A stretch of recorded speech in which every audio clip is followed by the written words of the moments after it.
How do I keep this camera?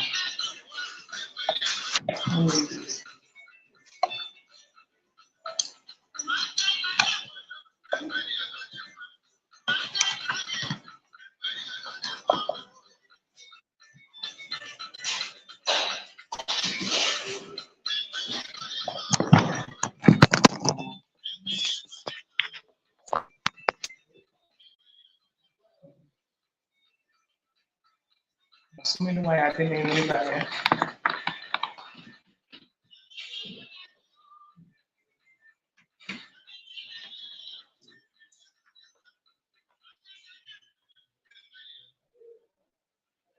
Ndị ọma na-ege anyị ntị ekele m unu. Ekelesịrị m unu ike na mgbede a si unu ndewo. Afọ m bụ ozi eji ọfa ada na ọfịja ji mụ na adọ na ifo ochezi ego dị na na nwụchi ada m ezu ya dị na maka kama eji m ọchị eze anata gị ife ka ekwuru si ọnọdụ ndị be anyị.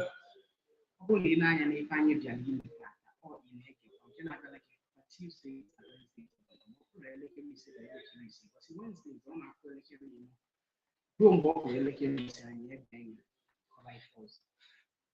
ọ bụrụ sọ mụ nọ n'ọgbọ producer mụ nọkwa n'ọgbọ producer Ndị be anyị ekene m unu. Happy New Year. Mana ọ tata bụ Igbo's ahịa for this year. Ọkwa n'eziokwu. Ọ bụ eziokwu. Hey, Happy New Year. ọkwa m New Year nna. Ọ bụ ekene m New Year na. Mekwa na anyị n'ụzọ jụụ. Okay, don't worry, I'm make it New Year. Ọka gafe ba ka bata afọ. Ịbịa. Eke ime abụkwa Christmas ọfụ. Go. Ihe ọka nna shine. Eziokwu maka gị. Ọ bụ eziokwu. Echeta you change your hairstyle. Yeah. For the meantime, in 1 week time, we'll return back to normal. Okay, you won't keep n'isi. Oh yes. Kọrọ.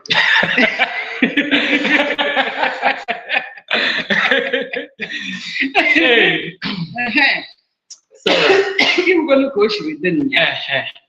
I know you're not going to akụkọ taa. Akụkọ. Ma ọrụ. Nke Nnamdi Kanu batakwa n'ime akụkọ na-akọta. Akụkọ ka nna agwago. Ọ bụrụ na ị maghị na akụkọ tori ya kpa. Ndị mmadụ si na tori ya kpa, you know, tori ya kpa everywhere gist Nigeria ebe ha na-egbu. Ọ ịma na enwere onye nke ejigara kirikiri taa. Oyekwa. Former Minister of Power. Yeah. Yes. Ka ha ekwu aka ha ka orugo rie. Chere ejidere ebe a. Mana nke a bụ na ọ nọ na tenure Obasanjo tego na. I don't even understand. He was the minister na during Obasanjo's tenure. Ha kitekwere ụra nke January a. Ọ nakwa ahịa azụ. Awa 2024 nakwa ahịa n'azụ a. Ọ bụ na ha ji power ha ji eme ya mee ka obodo dị mma ka anyị na-emechi ebere enjoyment. Ka anyị nwee nwa fuel ọnụ a. You know, buying 700 subsidy. Yeah, nke ntaramahụhụ wee dị. Ewo ibe anyị obi jọrọ ụlọ nna. Mana jọrọ ụfọdụ ndị arụ. A na-asị na ego ajọrọ. Ọ bụ Christmas ka ndị mmadụ ji emefu ego n'ime Christmas agafere. Ịma na ngwa gị okwu iti ya akị nye gị taa ya nọọsụ uru ka ọ. Agwara gị na ego anyị na-eri nwee ego mgbe m gwara gị iche n'ọnja. Asị gị na ego anyị na-eri ka bụ ego akpara dewe before. No, na January a ka ebini je ka ahụ ndị kwa atọrọ. You understand? Because ihe erichago ego nke dị adị. Na December. Beni. Ịghọtago? Ịbachawazie ka mgbe a ka ị ga-eji wee mara ka ahụ dị. Mgbe a ka ị ga-eji wee mara ka ahụ dị. So that's really what it is. Ngwa na nkịta anụnwa onye nwe ọrụ Nigerian government onye ahụ riri latrin. It's not a joke. Onye mekatara sị na ọ na-anwụrụ Nigerian government. Nke a gbasakwa gị. Nke ahụ bụ you are a bush person. Eziokwu ka nna gwa gị. Ịma why? Ka a na-ewefu n'oche ka a na-etinye onye wọyiri na ọdịka na the same office. Same position. Onye ahụ etorubekwe but a ga-eji ewe rụsa gị ka ikwete na ọ na-eme. Na ebe na Pamsek awụrụ onye isi humanitarian affairs. You understand? Yeah. PAMSEC. Before, after the investigation.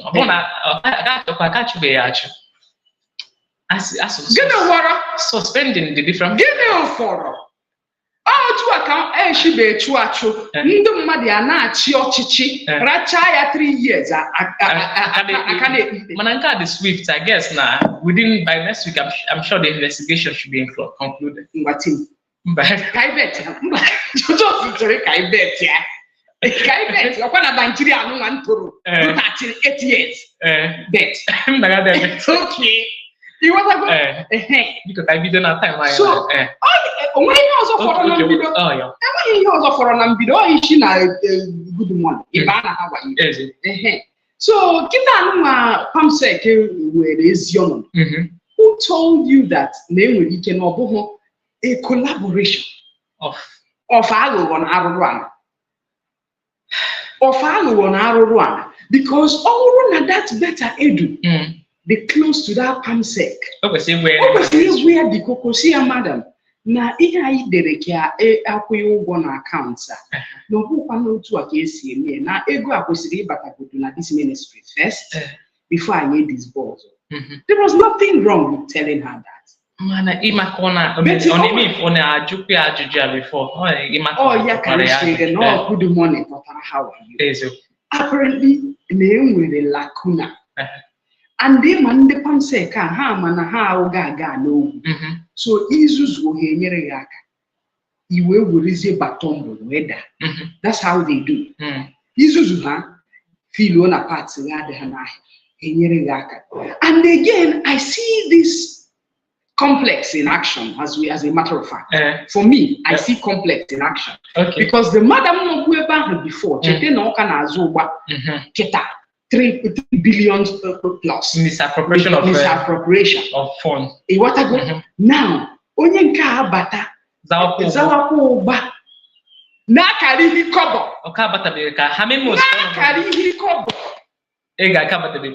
batabe na o dere akwụkwọ chinye ọka abatabe na oribe kobo. You cannot say she stole or she misappropriated. Just she said she solicited for fund which was run her ministry. It's not even been released.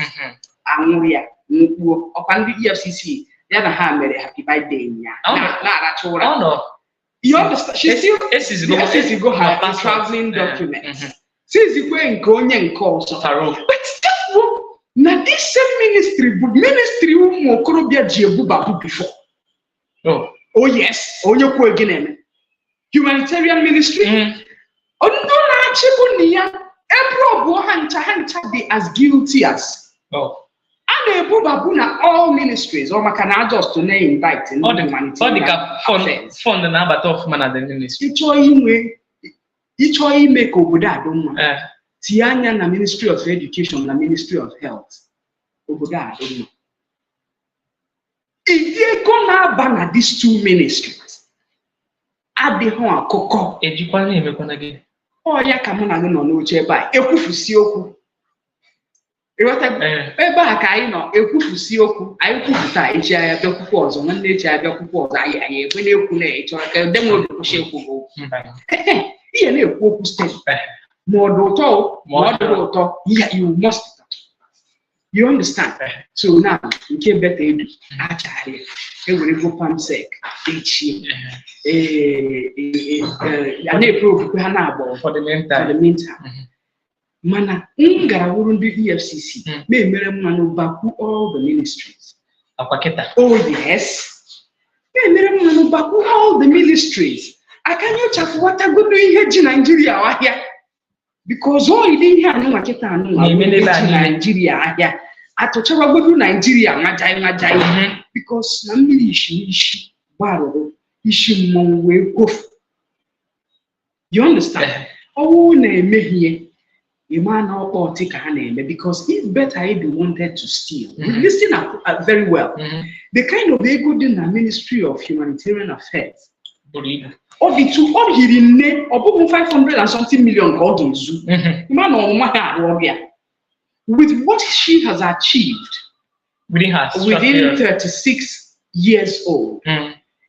You could see man the girl to go as a national APC woman leader.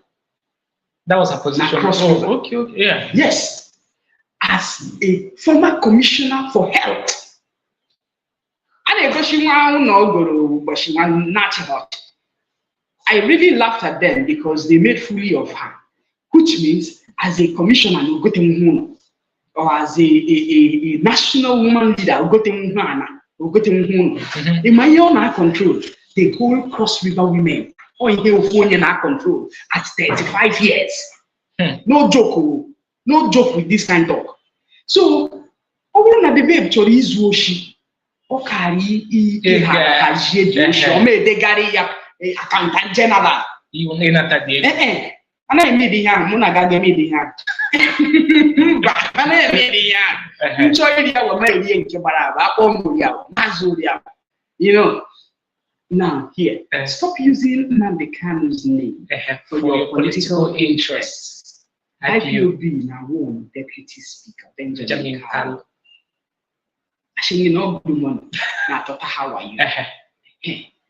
Even through me, okay. The indigenous people of Biafra IPOB has warned the Deputy Speaker of the House of Representatives and member representing Bende, Federal Constituency of Abia State, Benjamin Kalu, to refrain from using the name of its leader, Nnamdi Kanu, for selfish political interests.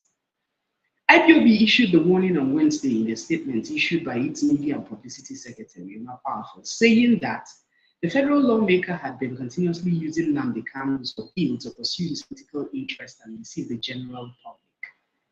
According to the statement, IPOB said that Kanu has constantly been on the print and social media claiming to be working hard for the release of Kanu.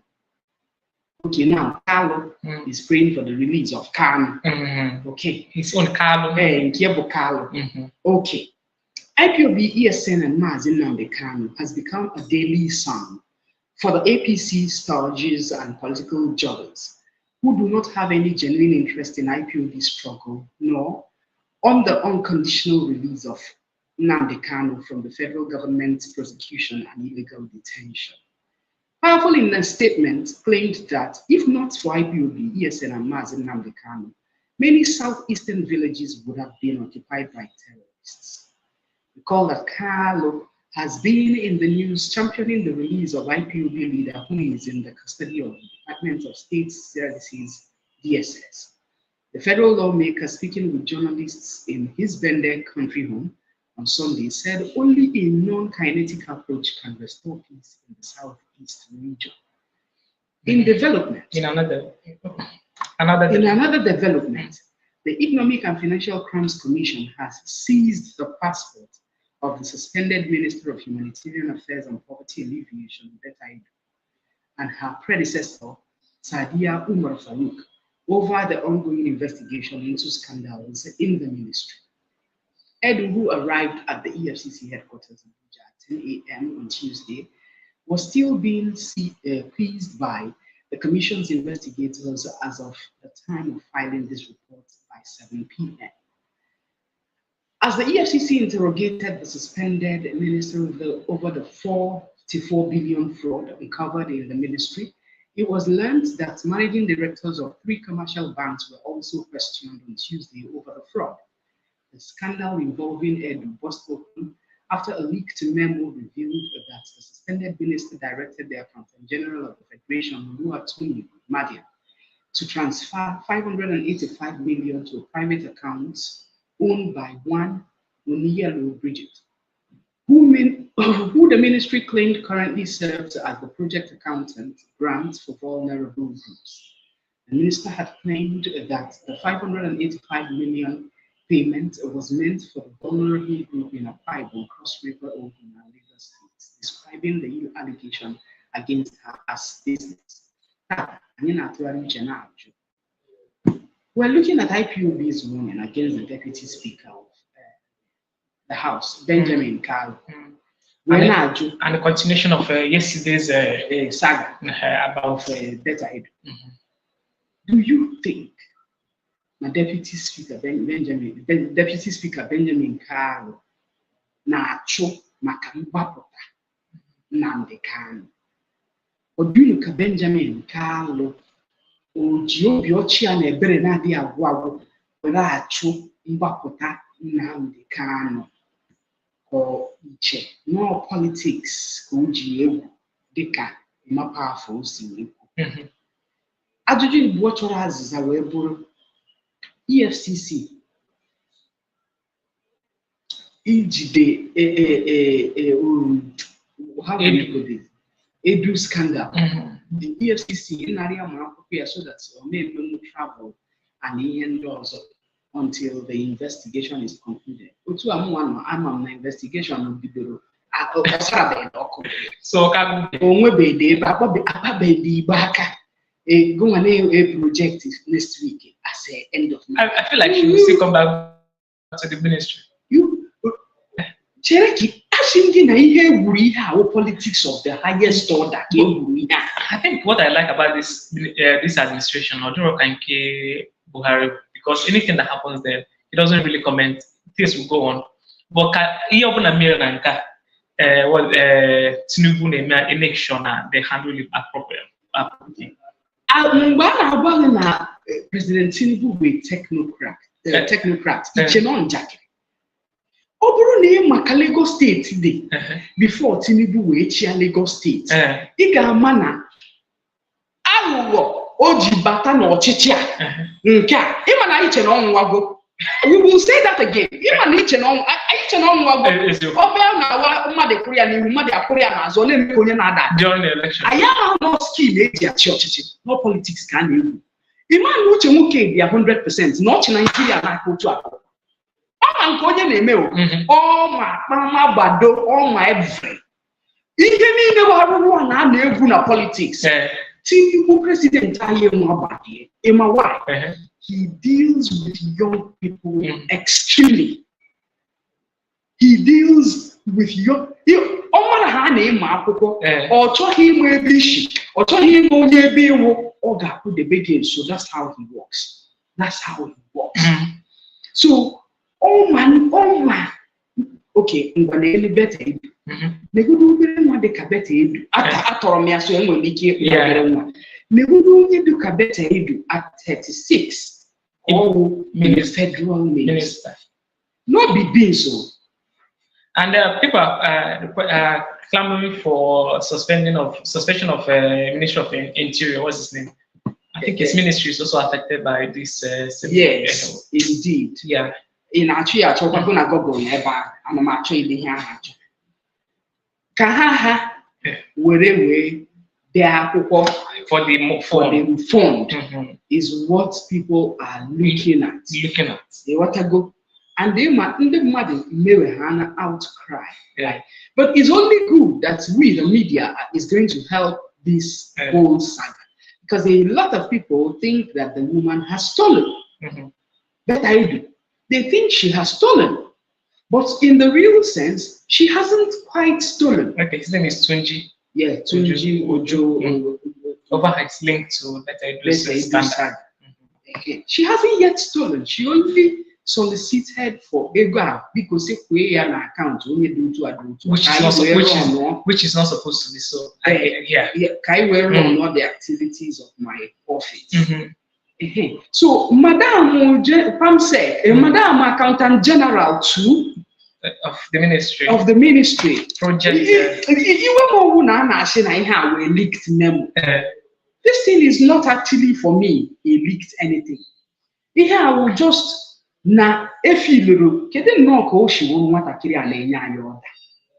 that's what I feel is happening here. And it's she feel and it's don't get it twisted. And okay, yes. What are you saying? And before she did this, no man only even at the ministry. Now, what did they talk? You might pass a bill. You might lobby and lobby for a bill to be passed. No be joke. You might before full appropriation bill or full tour at the past. You might lobby no and lobby before full appropriation. So all your kids you will man work. And another problem, maybe the way Oje Batani, maybe she was too strict. You can also say that too. Yeah. I say, you know, President Tinubu na with this sound. Don't check for anything. Only one actually na mekata na this regime with a pen and paper, a man or tigo by himself. Do you understand? What you jirakia tiga by himself. HF Nnamdi Yoruba Guru Nuku the Yoruba Guru Nuku ebe ga no we mekpa ndị Igbo ahụ na this regime bụ n'ihe ederede, and I hope they are listening. Ebe ga no we mekpa ndị Igbo ahụ na this dispensation of President Bola Ahmed Tinubu bụ na ihe ederede, because aya like ịgụ akwụkwọ, aya na ha agụ ihe ederede. Everyday ha ara akwụkwọ kama ị ga-eme anya extensively wofu gbakọ ti append their signature. You understand? Yes. Man, if you go to only Yoruba shiwe, nene ihe madam ascended. During why we are now get go na individual accounts. And even the reason why, and it didn't end there. You know, the reason why this investigation in Nnamdi PDP was clamoring for her termination, and then the other agencies were clamoring for her termination. That's the reason why they had the agency and the ministry. The next thing Tita Iga no, na ya no onye do to anaye, no ya mere eji we hear that position. Ige mecha no ya. Ihe ozo Iga no go outside the scandal. N'otu oshibata. Aga akọwara gị onye ya na ya na-anyị. Agwa gị onye ya na ya na-edina. Agwa gị mmadụ n'onye ọta idiri before enye ya a ministerial position. Oya the next sequence na-abịa, because I'm a Nigeria. Propaganda doro anyị anya, eziokwu doro anyị anya, ashi ka anyị n'okwu. So agwakọ ha na-atọ okwu a na-ama mma na-atọ ka sugar. You understand? They will never tell you now that ministerial appointment no worry, no merit no gotari here na akwụkwọ and her portfolio sequentially na onye mmadụ a ministerial appointment. And being nwere ike mara na no former devoid of age or na ihe niile the lady gabiga all her stay in power from her political party na oru inye a ministerial position. Ashine are the leaders of tomorrow, in real terms, who the leaders of tomorrow. No, they are agadi. But now be and the sheer one not control. Caboron, Badaboro, Kohabadia, all the much.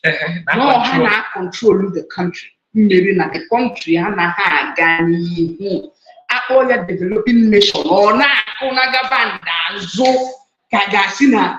The country, and in 20 years' time, what are you going to do? Recycling it was the children. Recycling cano. Dig it a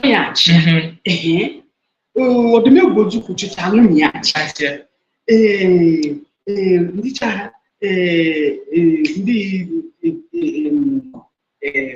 The only problem na UK.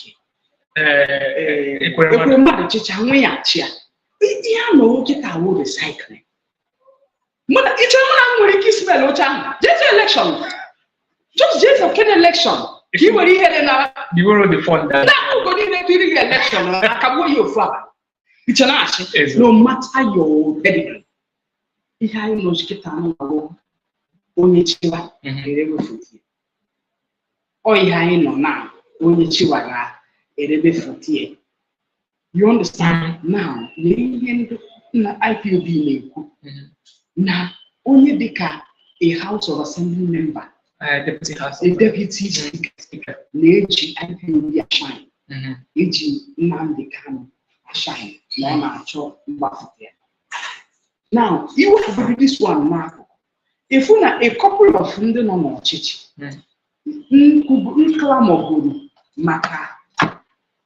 the release of Kanu, they still told them the same thing. Don't forget. IPOB still ridiculed them by telling them the same thing. When Soludo went there, they ridiculed him. They told him, no, wash, no, not wash. No, not all. is a governor. No, yeah, IPOB. Do you understand? Where Oribo or Chichi or what on you push sit at home by fire by force. And IPOB no rich here. You understand? Yeah. So a man who's you watch your tabanaka. No, only on answer in the country. And I don't blame them. Only Chihuahua, Chief one, Chief Woes, Chief Wones also before he got it. Or what wordens or what wording? Chief one on another. Now, in Zwa, would you really go? Lada, no, we keep medium or one of it. No, we keep medium, more than that. But the IPOB also needs to be reminded not to have on Azuno, I could give onye na-anụ ha na-ekpe ekpere kedu ihe mere onye dị otu anaghị ekwu okwu kedu ihe mere onye dị otu anaghị ekwu okwu kedu ihe mere ndị igwe anaghị ekwu okwu kedu ihe mere ndị gọvanọs anaghị ekwu okwu kedu ihe mere House of Assembly anaghị ekwu okwu kedu ihe mere senators anaghị ekwu okwu kedu ihe mere reps anaghị ekwu okwu ha ga-enye peace a chance so that ka ndị mmadụ kwuo onu dị okwu ọnwụghị onye kwu ha dị okwu ha agụ ya asị na ọjọọ ji new. You understand? You understand? Ọ na-demoralize mmadụ. Ọ na-demoralize ndị chọrọ ikwu dị okwu genuinely. Ọ na-demoralize ndị chọrọ iwefuta onwe ha genuinely. Ọ just dịka ife anyị ụgwọ wefụtere onwe ya mgbe dị ka m anọkata gụọ ya sabo. Remember, anọkata kpọọ ya sabo nwanne ya jiri nwayọọ na-azụ afụzie ha. You understand? And this can never be achieved without being in power. That's the truth. Do you agree or not? This hustle, struggle can never be achieved without being in power. Or is it possible? Can you think you're going to get I na ne? It's not this political. I'm not thinking you're going to get I na ne. You got to more here I na ne. You got to be when they I na. So the way had you queer Roma. The way has to tackle onyo ona furu ya. At the home more. But because someone has to say it. Are you hearing me? Yes. Someone has to say it for the real thing to happen. Since they have been saying it, clamoring for it, and nothing is being done, asking for his release, and nothing is being done. Remember, Chief Emeka last month. Now, J Abuja for those states and Are you hearing? Now, I am afresh from level 1 because Ofunguronya and Abuja.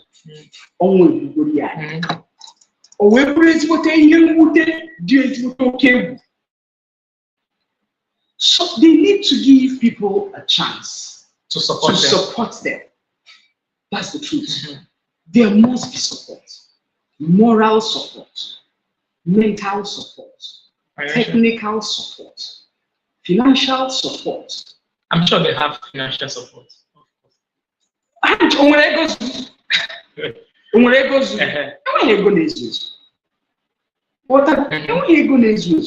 need moral support. They need support in kind.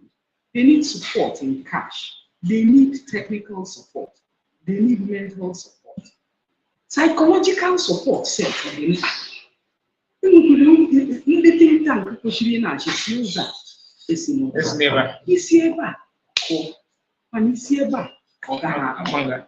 You understand? So,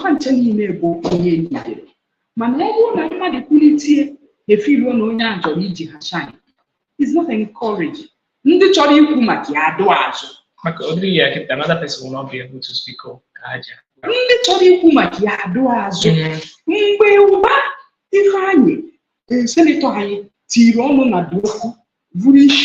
They almost killed him. They almost killed him. You know how many examples in that saga? Because he was attacked. Oh. Do you understand? Yes. So you know, Governor Anambra State, when he was at the forefront, so Kanu.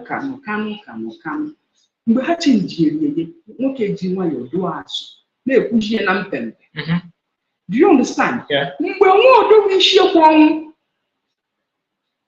tirionu na the thing.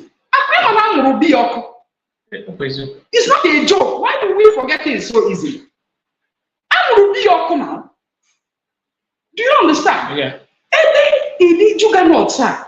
Bundo aye kwetehana. Aye man no President Buhari to know the job bad. Oh. It's not a joke. President Buhari has to know the bad. Now, no name chiapa query, no na chain anything. How we do the set the aims, Abuja, 3 Abuja, on a here and not on Abuja. Do you understand? Yeah. Manam, the IPOB put in a mode again. This is what I can. Remember what it was. Yeah, maybe Chabo. Obioso Tirono na Dioku. This is what the I need you to understand sequential happenings that has happened in the saga that is keeping us in the same position. Yes. Now, no uncle. Professor Obioso late. He didn't see the light of day. Yeah. Do you understand? Yeah, I do. So IPOB must give peace a chance by allowing Indian government because all na Kanu attention up now. Especially people.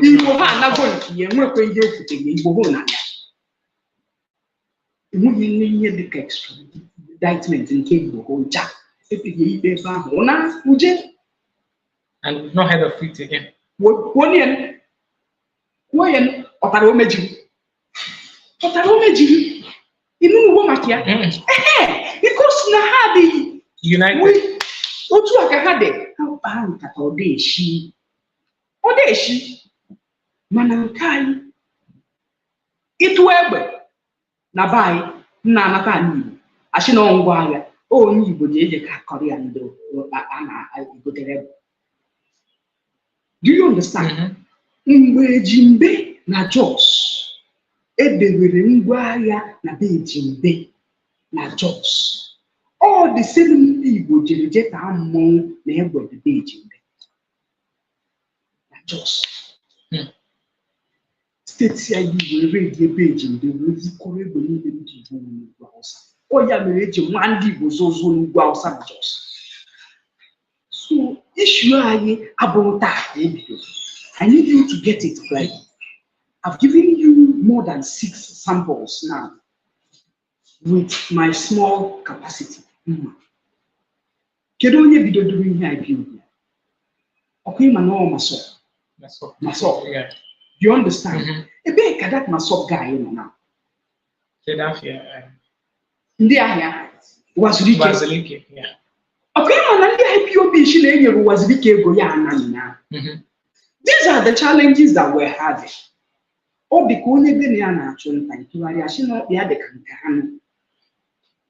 myself who made a baptism in IPOB. Do you understand? Yes, we are all Igbos, we are all together. You cannot detach this against this. I no free here. So you must give people a chance to help in speaking up. And not only speak here up. Be sure the person. Yet,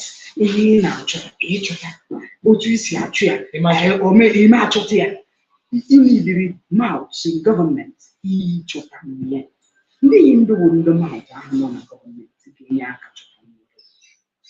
And how we go. You tell her. No, na jinwa yo na ku munye na ku mu ya ba uno zuru ike umudiro yiji problem tu ayi no really ji problem otu ayi no onye ji trouble anya ishi na ihe dịkwa mma n'ụwa abụọ onye shi na gị ya ga-eme nwanne ku na-eme nwanne. That's my rule. Yes. onye chuma gị na ya ama eme nwanne ada eme nwanne by force.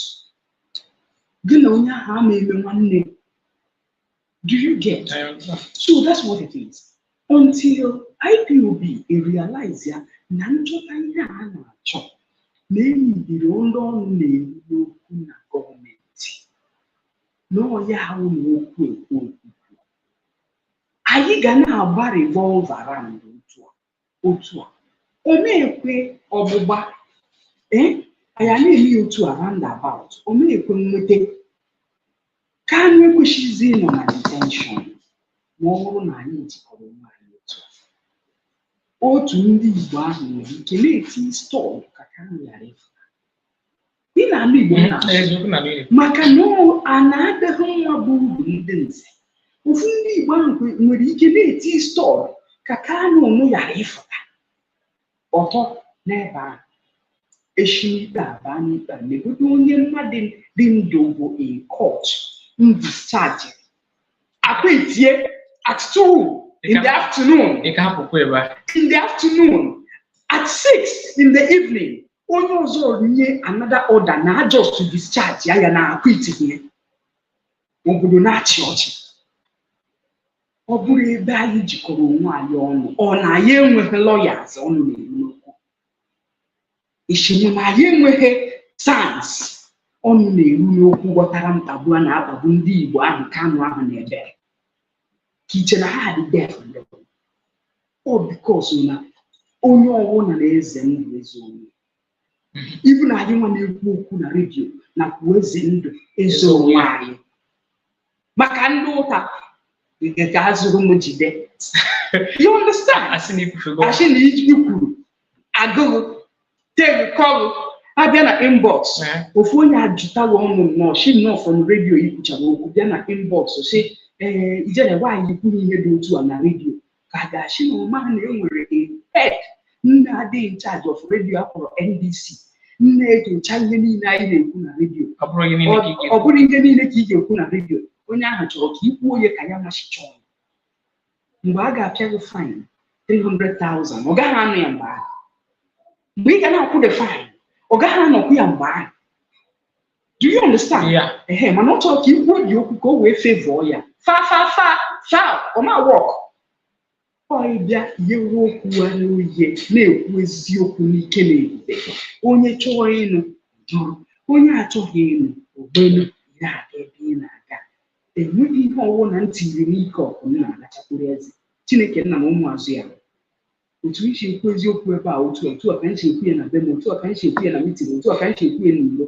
Iyi egwu nemo. You understand?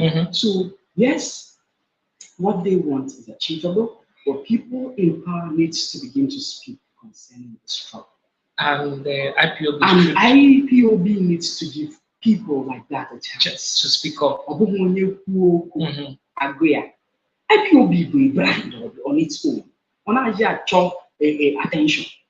So only attention ka IPOB or ga we do anything they shine. No, now IPOB na shine the carrier give sense. So kedu ihe ọ ga-awa ijiri ha kwuo kịta ya bịazie ọ bụrụzie gị nwa na shine ha na shine.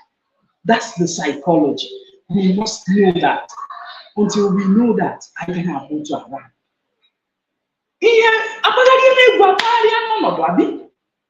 If you're doing the same thing and expecting a different result and it's not workable, and see what result you're going to have. Right? That's what I think. Genuinely. You want to go? So, Nnamdi better. Actually, look at that. You want to go? So, the EFCC.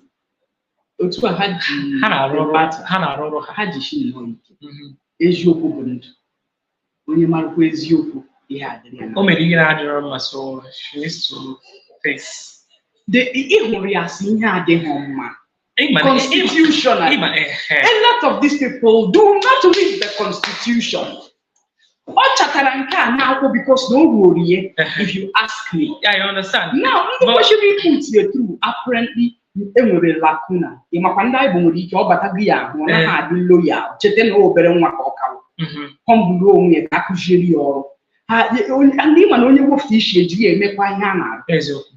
So edge the baby we say it yes I'm going for that. You understand? Now, Otu Ake Ogana DJ. I'm not saying no deal at that end for it because she has not really committed a crime. When you home all know the number with accountant general. Madam Ahakasia, no young lady, this is not the way to do this. This is actually the way to do this. All Nayana concept, yeah, the lazy woman. Concept, yeah, quiet. This is how the way to do this. And though in a river here that released the memo to media. Or what type of memoir? Upon type of memoir, what can I type of memoir or is just a type of memoir? It is memoir. Young Dochara, more is just a type of memoir. And don't type of memoir, no, or the no nigga sign here before it dispatch out to a general. Yes. What do you talk? Half an under the Zuba steady, Maddy put you on. And they had a Zuba Hapola. I found Museum lady of faking. I found for you catching the bike in one.